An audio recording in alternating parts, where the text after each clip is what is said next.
Hello दोस्तों, इस video के अंदर हम इंडियन पिनल कोड के एमसीक्यू स्टार्ट करेंगे। इससे पहले हमने सीआरपीसी और एविडेंस एक्ट इसके हमने अराउंड दोनों के ही इसके 450 के अराउंड और इसके 350 के अराउंड एमसीक्यूज़ कंप्लीट किए हैं। अब यहाँ पे हम इंडियन पिनल कोड के एमसीक्यू स्टार्ट करेंगे। इंडियन पिनल कोड के एमसीक्यूज़ भी हम अराउंड 350 या 360 के अराउंड एमसीक्यूज़ करेंगे। तो इस वीडियो के अंदर हम अराउंड 70 एमसीक्यूज़ करेंगे और आगे आने वाली वीडियोज़ के अंदर दो तीन वीडियोज़ के अंदर हम अपने 360 जो एमसीक्यूज़ हैं वो कंप्लीट कर लेंगे। तो हम स्टार्ट करते हैं, देखते हैं सबसे पहला एमसीक्यू क्या पूछा गया है। सबसे पहले पूछता है the fundamental principle of criminal liability is embodied in the maxim actus non facit reum nisi mens sit rea the maxim was developed by. अब ये जो मैक्सिम थी actus non facit reum nisi mens sit rea, ये कौन ये maxim किसके द्वारा develop की गई थी? तो ये जो मैक्सिम थी ये कॉमन लॉ कोर्ट्स के अंदर जो है डेवलप हुई है। जो fundamental principle of criminal liability है कॉमन लॉ कोर्ट्स के हिसाब से है। तो अभी इसके ऊपर मैंने डिटेल वीडियो नहीं बना रखी, लेकिन जल्दी बनाऊंगा तो आप उसको फिर वहाँ पे देख सकते हैं। फिर रॉन्गफुल गेन मीन्स, अब इसके ऊपर मैंने वीडियो बना रखी है जो जिस सेक्शन के अंदर डिफाइन किया गया आईपीसी के, और उसमें टोटली बताया है कि रॉन्गफुल गेन या रॉन्गफुल लॉस क्या होता है। तो रॉन्गफुल गेन क्या होता है अगर हम देखें तो वहाँ पे किसी व्यक्ति का गेन होता है, और वो गेन किस तरीके से होता है? अनलॉफुल मीन्स से होता है किसी प्रॉपर्टी का गेन, और जिससे कि एक दूसरे व्यक्ति का लॉस होता है। लेकिन ये जिस व्यक्ति को अनलॉफुल मीन से कोई गेन होता है वो उस चीज़ का होता है जिसके लिए वो एंटाइटल्ड नहीं होता। तो रॉन्गफुल गेन की अगर हम डेफिनेशन देखें तो वो ऑप्शन बी के अंदर कवर हो रही है, तो इसका ऑप्शन बी ठीक है। फिर पूछता है रॉन्गफुल लॉस के बारे में। तो रॉन्गफुल लॉस जो है वो क्या होता है? वो लॉस होता है अनलॉफुल मीन्स से, जिसके लिए एक व्यक्ति जो होता है लीगली एंटाइटल्ड होता है। तो वहाँ पे हमारा ऑप्शन ए ठीक है। अगर हम इसकी डेफिनेशन देखें सेक्शन 23 के अंदर, तो उसके ऊपर मैंने डिटेल में बना रखा है, आप वो वीडियो देख सकते हैं। फिर पूछता है the provisions of the personation at elections under section 171D of IPC. तो ये जो पर्सोनेशन एट इलेक्शंस के अंदर बात दी गई है 171D के अंदर आईपीसी के, उसके बारे में पूछ रहा है। तो एक अप्लाई होता है कहाँ पे? Shall apply to a person who has been authorised to vote as a proxy for an elector under any of the law in force. ये बात नहीं है, वो उसके ऊपर अप्लाई नहीं होता क्योंकि वो पर्सोनेशन नहीं कर रहा, उसको प्रॉक्सी के तौर पर क्योंकि अपॉइंट किया गया है। Shall not apply to a person who, तो ये ऑप्शन जो है गलत है, यहाँ पे उसके ऊपर एप्लीकेबल के लिए बोल रहा है।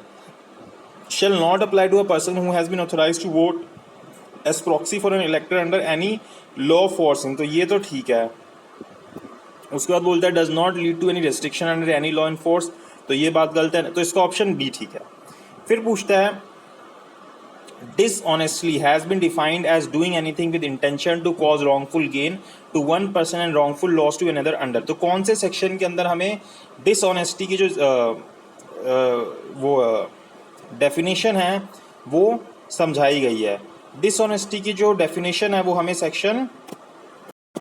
सेक्शन 24 के अंदर बताई गई है, तो इसका ऑप्शन सी ठीक है। 23 के अंदर हमें क्या बताता है? Wrongful gain, wrongful loss. 24 के अंदर हमें बताता है डिसऑनेस्टी। 25 के अंदर हमें बताता है फ्रॉडलेंटली। 22 के अंदर हमें बताता है प्रॉपर्टी। 21 के अंदर हमें बताता है पब्लिक सर्वेंट। ये सेक्शन जो है बहुत इंपॉर्टेंट सेक्शन है, ये आपको याद होने चाहिए। ये मेंस के अंदर भी आ जाते हैं, जैसे 21 में से कई बार पूछा गया है मेंस के अंदर पब्लिक सर्वेंट वो है या नहीं है। ये 23 के बारे में पूछ लेता है, 24 के बारे में पूछ लेता है, 25 के बारे में पूछ लेता है। इसी तरीके से सेक्शन 34 तो बहुत ही इंपॉर्टेंट सेक्शन है, उसको भी समझना में अच्छे से ज़रूरी है। उसके बाद देखते हैं कौन सा पूछ रहा है। Fraudulently has been defined as doing anything which intent to defraud, ये अभी हमने देखा कि कौन से सेक्शन के अंदर दिया गया है? सेक्शन 25 के अंदर, इसका ऑप्शन बी ठीक है। फिर पूछता है when a criminal act is done by several person, जब कोई क्रिमिनल एक्ट बहुत सारे व्यक्तियों के द्वारा किया जाता है इन furtherance of common intention of all, तो वहाँ पे क्या होगा? सेक्शन 34 पूछ रहा है each of such person is liable for that act in the same manner as it were done by him alone. तो इसके अंदर ऑप्शन ए ठीक है कि अगर कोई भी एक्ट जो होता है वो सेवरल पर्सनस के द्वारा किया जाता है फर्दरेंस ऑफ कॉमन इंटेंशन के अंदर, तो उसके अंदर हर एक व्यक्ति जो होता है वो लाइबल होता है सेम मैनर के अंदर, जैसे कि वो उसके खुद के द्वारा ही अकेला किया गया हो। अब यहाँ पे हमें 120A और 34 सेक्शन में डिफरेंस जानना ज़रूरी होता है। 120A जो होता है कॉन्स्पिरेसी का होता है। 120A के अंदर क्या होता है कि वहाँ पे ज़रूरी नहीं है कि आपने एक्ट किया हो, लेकिन 34 के अंदर कोई ओवर्ट एक्ट होना ज़रूरी है। और साथ ही साथ 120A के अंदर अगर एक पर्सन छूटता है तो सभी व्यक्ति छूट जाते हैं, लेकिन 34 में क्या कह रहा है कि ईच पर्सन अलोन जो है वो लाइबल होगा, तो 34 में वो व्यक्ति बचता नहीं है। अगर एक व्यक्ति छूट गया तो जरूरी नहीं है कि दूसरा व्यक्ति भी छूट जाएगा। फिर 8 के अंदर पूछ रहा है which among these codes is included in the schedule to the prevention of money laundering act 2002। तो ये जो है शेड्यूल कौन से कोड के अंदर, मतलब इनमें से कौन सा कोड जो है इंक्लूड है prevention of money laundering act 2002 के शेड्यूल के अंदर, तो जो आईपीसी है वो इंक्लूडेड है, इसका ऑप्शन सी ठीक है। फिर 9 के अंदर पूछ रहा है to establish section 34 of IPC की, जो हम सेक्शन 34 है एस्टेब्लिश करने के लिए आईपीसी का, common intention be proved but not overt act be proved, common intention and over act both be proved, common intention need not to be prove but over act be prove. तो ये अभी मैंने आपको बताया कि यहाँ पे हमें कॉमन इंटेंशन प्रूव करने की जरूरत है, चाहे हम किसी का ओवर्ट एक्ट प्रूव करें या ना करें। हो सकता है कि कोई व्यक्ति जो है किसी ने कोई ओवर्ट एक्ट ना किया हो, जो पहले बैठ के उसने कोई प्लानिंग करी हो उनके साथ और फिर उनके साथ पूरा इंक्लूडेड हो, जिसकी कॉमन इंटेंशन हो उसके अंदर, तो ओवर्ट एक्ट होना ज़रूरी नहीं है, तो इसका ऑप्शन ए ज़रूरी है। उसके बाद पूछता है सेक्शन 34 ऑफ आईपीसी, जो सेक्शन 34 है आईपीसी का वो क्या है, creates a substantive offence is a rule of evidence both A and B neither A nor B. तो ये अपने आप में कोई ऑफेंस नहीं है, जो सेक्शन 34 है वो अपने आप में कोई सब्सटेंटिव ऑफेंस नहीं है, वो क्या है, रूल ऑफ एविडेंस है। मतलब जैसे मान लो आपने कोई और ऑफेंस किया, आपने 302 किया 3 बंदों ने मिलके, तो अब ये 3 बंदों ने मिलके किया तो इसके अंदर क्या लगेगा, 302 रीड विथ सेक्शन 34, क्योंकि अकेला जो सेक्शन इस 34 है ये अपने आप में ऑफेंस नहीं है। वही जब हम सेक्शन 120 के ऊपर आते हैं ए के ऊपर, या 107 के ऊपर, मतलब 109 के ऊपर आते हैं, ये अपने आप में जो है ऑफेंस है, लेकिन सेक्शन 34 जो है अपने आप में सब्सटेंटिव ऑफेंस नहीं है।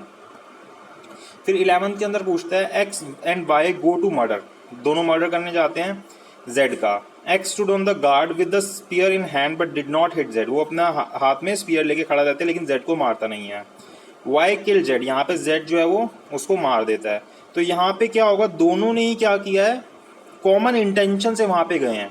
अब ये इससे कोई फर्क नहीं पड़ता कि एक्स ने वहाँ पे ओवरटेक किया या नहीं किया, लेकिन जेड ने उसको मार दिया, दोनों की इंटेंशन सेम थी, तो दोनों के दोनों जो है लाइबल होंगे जेड के मर्डर के लिए, तो इसका ऑप्शन बी ठीक है। फिर 12th के अंदर पूछता है voluntarily has been defined as an effect cause by means whereby a person intended to cause it और by means at the time of employing those means know और had reason to believe to be likely to cause it under. तो यहाँ पे जो voluntarily की definition है कौन से सेक्शन के अंदर दी गई है, ये सेक्शन 39 ऑफ आईपीसी के अंदर दी गई है वॉलेंटरली की डेफिनेशन।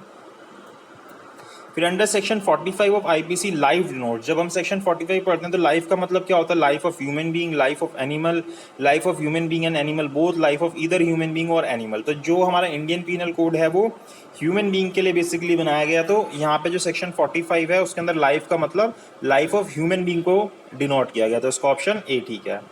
फिर पूछता है under section 46 of IPC death denotes, की जो सेक्शन 46 है आईपीसी का उसके अंदर डेथ का मतलब क्या हो जाता है, डेथ ऑफ ह्यूमन बीइंग। अब लाइफ ऑफ ह्यूमन बीइंग की बात करें तो डेथ भी ह्यूमन बीइंग की ही बात करेगा, इसका ऑप्शन ए ठीक है। फिर पूछता है इलीगल सिग्निफाइज, अब जो इलीगल है इसका मतलब क्या होता है, इलीगल मतलब everything which is an offence, everything which is prohibited by law, everything which furnishes ground for civil action. तो इसके अंदर इसका ऑप्शन डी ठीक है कि हर एक चीज़ जो ऑफेंस है, जो भी प्रोहिबिटेड बाय लॉ है, या फिर ऐसी कोई भी चीज़ जो किसी सिविल एक्शन को लेके आती है, किसी सिविल एक्शन के लिए ग्राउंड बनती है, तो वो सभी चीज़ें क्या है, इलीगल है।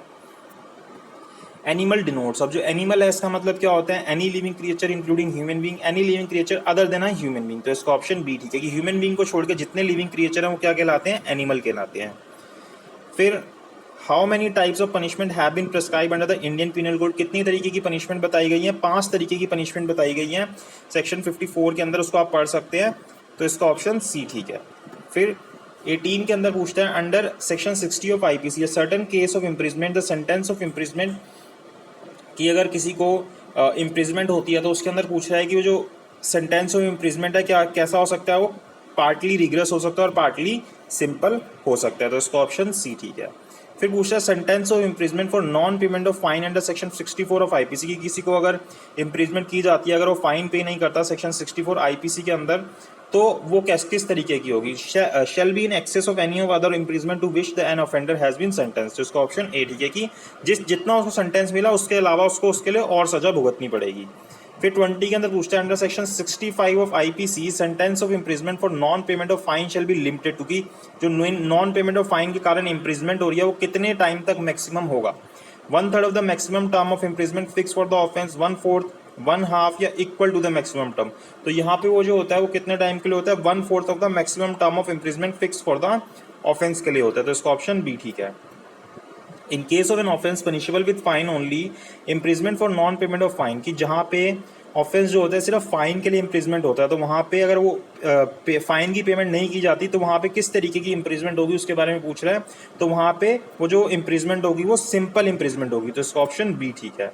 Under section 498A of IPC cruelty includes की जो क्रूएलिटी है उसके अंदर क्या चीज़ इंक्लूड हो जाती है, harassment of the women. Harassment of the women जो है वो क्रूएलिटी के अंदर इंक्लूड हो जाती है। फिर पूछता है कि in case of an offence punishable with fine only, an offence who is sentence to pay fine not exceeding ₹100 but exceeding ₹50, the imprisonment of default of payment of fine shall not exceed. तो यहाँ पे कितने time की वो नहीं exceed करेगी, जो imprisonment है वो कितने टाइम को एक्सीड नहीं करेगी, वो 4 मंथ्स को एक्सीड नहीं करेगी। फिर पूछता है in case of an offence punishable with fine only, an offender who is sentence to pay fine exceeding ₹100, the imprisonment in default of payment of fine shall not exceed. तो यहाँ पे वो कितना एक्सीड नहीं करेगी, 6 मंथ को exceed नहीं करेगी जब 100 रुपये से ऊपर का फाइन है, यहाँ पे 100 रुपये से नीचे का फाइन था। उसके बाद section 64 of IPC provide for section 65 के अंदर 64 के अंदर पूछ रहा है क्या चीज़ दी गई है, nature and maximum limit of imprisonment for non payment of fine, nature and minimum limit of imprisonment for non-payment of fine, nature but does not prescribe any limit of imprisonment for non-payment of fine। तो section 64 के अंदर हमें ये चीज़ बताई गई है। उसके बाद आता है imprisonment for non payment of fine shall terminate की जो इम्प्रिजमेंट है वो कब टर्मिनेट हो जाएगी, जो नॉन पेमेंट ऑफ फाइन के लिए है वो जब टर्मिनेट हो जाती है जब वो फाइन की पेमेंट कर देता है या फिर जितना टाइम जिसके लिए वो उसको जेल में भेजा गया था उतना टाइम उतना वो जेल में गुजार लेता है। तो इसका ऑप्शन सी ठीक है। उसके बाद पूछता है 27 के अंदर इन case of imprisonment for non payment of fine if a part of the fine is paid such sentence. अब एक उसको मतलब पेमेंट करनी थी फाइन की, उसके अंदर वो पार्ट जो है उसका एक पे कर देता है, तो उस सेंटेंस के अंदर क्या होगा, शेल बी रिड्यूस प्रोपोर्शनेटली, जितना होगा उतना रिड्यूस हो जाएगा। भाई 100 रुपये का लगा, 4 महीने की सजा हुई उसको, उसने उसमें से 25 रुपये पे कर दिया तो उसने इसका 1/4 पे कर दिया, तो ये भी जो है 1/4 कम हो जाएगा, मतलब कि अब ये सिर्फ 3 महीने का रह जाएगा। उसके बाद पूछता है section 73 of IPC provide for the maximum limit of solitary confinement to be की 73 के अंदर जो मैक्सिमम लिमिट है सॉलिटरी कन्फाइनमेंट की वो कितनी हो सकती है। तो मैक्सिमम लिमिट जो है वो 3 महीने की हो सकती है, 3 महीने से ज़्यादा का जो सॉलिटरी कन्फाइनमेंट है वो नहीं किया जा सकता और ये एक बारी में भी नहीं रखा जाता। सेक्शन 74 अभी जब हम देखेंगे अगर आगे पूछता है तो उसके अंदर हमें पता चल जाएगा। फिर 29 के अंदर पूछता है if an offender has been sentence to imprisonment not exceeding 6 month the solitary confinement. अब यहाँ पे पूछा है कि अगर उसको 6 महीने से ज़्यादा की सज़ा नहीं हुई तो वहाँ पे सॉलिटरी कन्फाइनमेंट कितने समय तक के लिए दिया जा सकता है। तो वहाँ पे 1 महीने से ज़्यादा का सॉलिटरी कन्फाइनमेंट नहीं दिया जा सकता उसको। उसके बाद पूछता है if an offender is sentence to imprisonment for a term exceeding 6 month but not exceeding 1 year the term of solitary confinement. तो यहाँ पे सॉलिटरी कन्फाइनमेंट कितना होगा, 2 महीने से ज़्यादा का नहीं होगा। यहाँ पे कितना था, 1 मंथ से ज़्यादा का नहीं था, अगर 6 महीने से कम की सजा थी। अब 6 महीने से ज़्यादा की लेकिन 1 ईयर से कम की सज़ा हुई है तो यहाँ पे हमें जो है 2 महीने से ज़्यादा का इम्प्रिजमेंट नहीं दे सकते उसको। उसके बाद if the offender of imprisonment for a term exceeding 1 year the term of solitary, तो यहाँ पे कितनी हो जाएगी, मैक्सिमम जितनी हम दे सकते थे उसको 3 महीने की सज़ा दे सकते थे तो उसको 3 मंथ्स की मैक्सिमम मिल सकती है। इससे ज़्यादा किसी भी ऑफेंस के अंदर उसको सज़ा नहीं मिल सकती सॉलिटरी कन्फाइनमेंट की। फिर उसके बाद पूछते हैं नथिंग, ये सेक्शन हमें 74 के अंदर बता रहा था। फिर पूछता है कि nothing is set to be done और believe to be done in good faith which is done believe without due care of intention is the definition of good faith containing. तो ये जो डेफिनेशन है गुड फेथ की ये कौन से section के अंदर दी गई है, ये हमें सेक्शन 52 ऑफ आईपीसी के अंदर दी गई है। General exceptions are contain in, कौन से चैप्टर के अंदर जो है जनरल एक्सेप्शंस आती हैं, तो जनरल एक्सेप्शन जो होती हैं वो हमारी चैप्टर 4 ऑफ आईपीसी के अंदर आती है 76 से शुरू होकर 106 तक सेक्शन तक। फिर पूछता है 70 जो सेक्शन 76 जो मिस्टेक ऑफ फैक्ट के बारे में बात करता है, उसके अंदर पूछ रहा है कि provide nothing is an offence which is done by any person who is और who by reason of mistake of fact in good faith believes himself to be bound by law to do it, कि वो fact के गलती के कारण good faith के अंदर ये बिलीव कर लेता है कि वो लॉ के द्वारा बाउंड है ऐसा करने के लिए, तो उसको ये एक्सेप्शन मिल जाती है। अगर इस दौरान वो कोई ऑफेंस कर देता है तो उसको इसकी एक्सेप्शन हो जाती है, इसके अंदर वो डिफेंस ले सकता है। अंडर सेक्शन 79 जो कि मिस्टेक ऑफ लॉ के बारे में बात करता है, nothing is an offence which is done by a person who is justified by law or who has reason of mistake of fact in good faith believes himself to be, तो यहाँ पे क्या होता है कि जो कि अपने आप को जस्टिफाई कर लेता है लॉ से ऐसा करने के लिए, कि वो ऐसा बिलीव करता है कि मैं जस्टिफाइड हूँ लॉ से ऐसा करने के लिए, तो मिस्टेक ऑफ लॉ और ये तो इसका ऑप्शन बी ठीक है।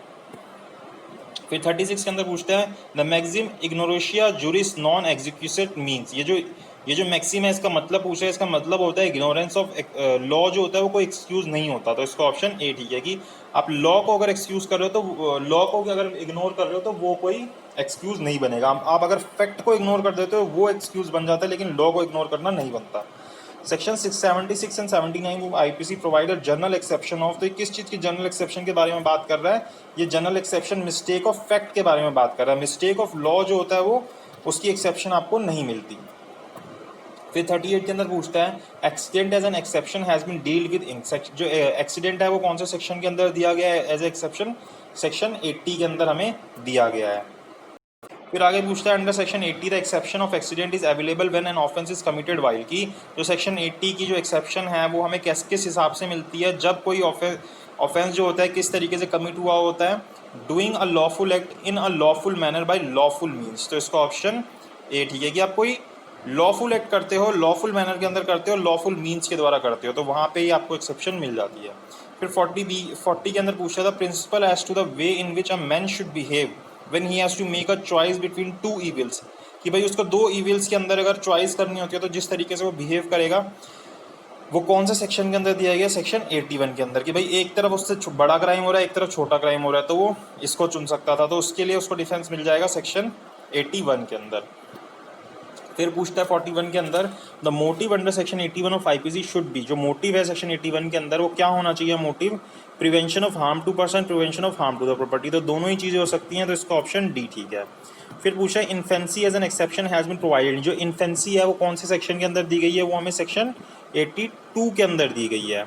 उसके बाद पूछता है section 82 of IPC provide nothing is an offence which is done bye a child under, कितने साल से अगर का छोटा बच्चा अगर कोई क्राइम करता है तो वो कोई क्राइम नहीं होता, जो हमें सेक्शन 82 के अंदर बताया गया है इन्फेंसी के बारे में जो हमें बताता है, तो 7 साल से अगर छोटा बच्चा कोई क्राइम करता है तो वो क्राइम नहीं माना जाता, उसको डिफेंस मिल जाती है। 44 के अंदर पूछ रहा है कि section 82 of IPC enunciates a presumption of fact, rebuttable presumption of law, conclusive और irrebuttable presumption of law, none of the above, तो यहाँ पे वो क्या है, कंक्लूसिव है और इरिब्यूटेबल प्रिजम्पशन ऑफ लॉ है। फिर पूछता है person stated to be partially incapax under section 83 IPC if he is aged, कि उसको पार्शली इनकैपेसिट मानेंगे अगर वो कितनी एज का है, 7 साल से ऊपर है लेकिन 12 साल से कम का है, तो इसका ऑप्शन ए ठीक है। फिर सेक्शन 83 आईपीसी लेज डाउन, कि सेक्शन 83 हमें क्या बोलता है आईपीसी का, a presumption of fact and inconclusive और रिबेटेबल प्रिजम्पशन ऑफ लॉ, तो ये क्या है, इनकंक्लूसिव है, कंक्लूसिव नहीं है, लेकिन साथ ही साथ ये रिबेटेबल प्रिजम्पशन ऑफ लॉ भी है, इसका ऑप्शन बी ठीक है।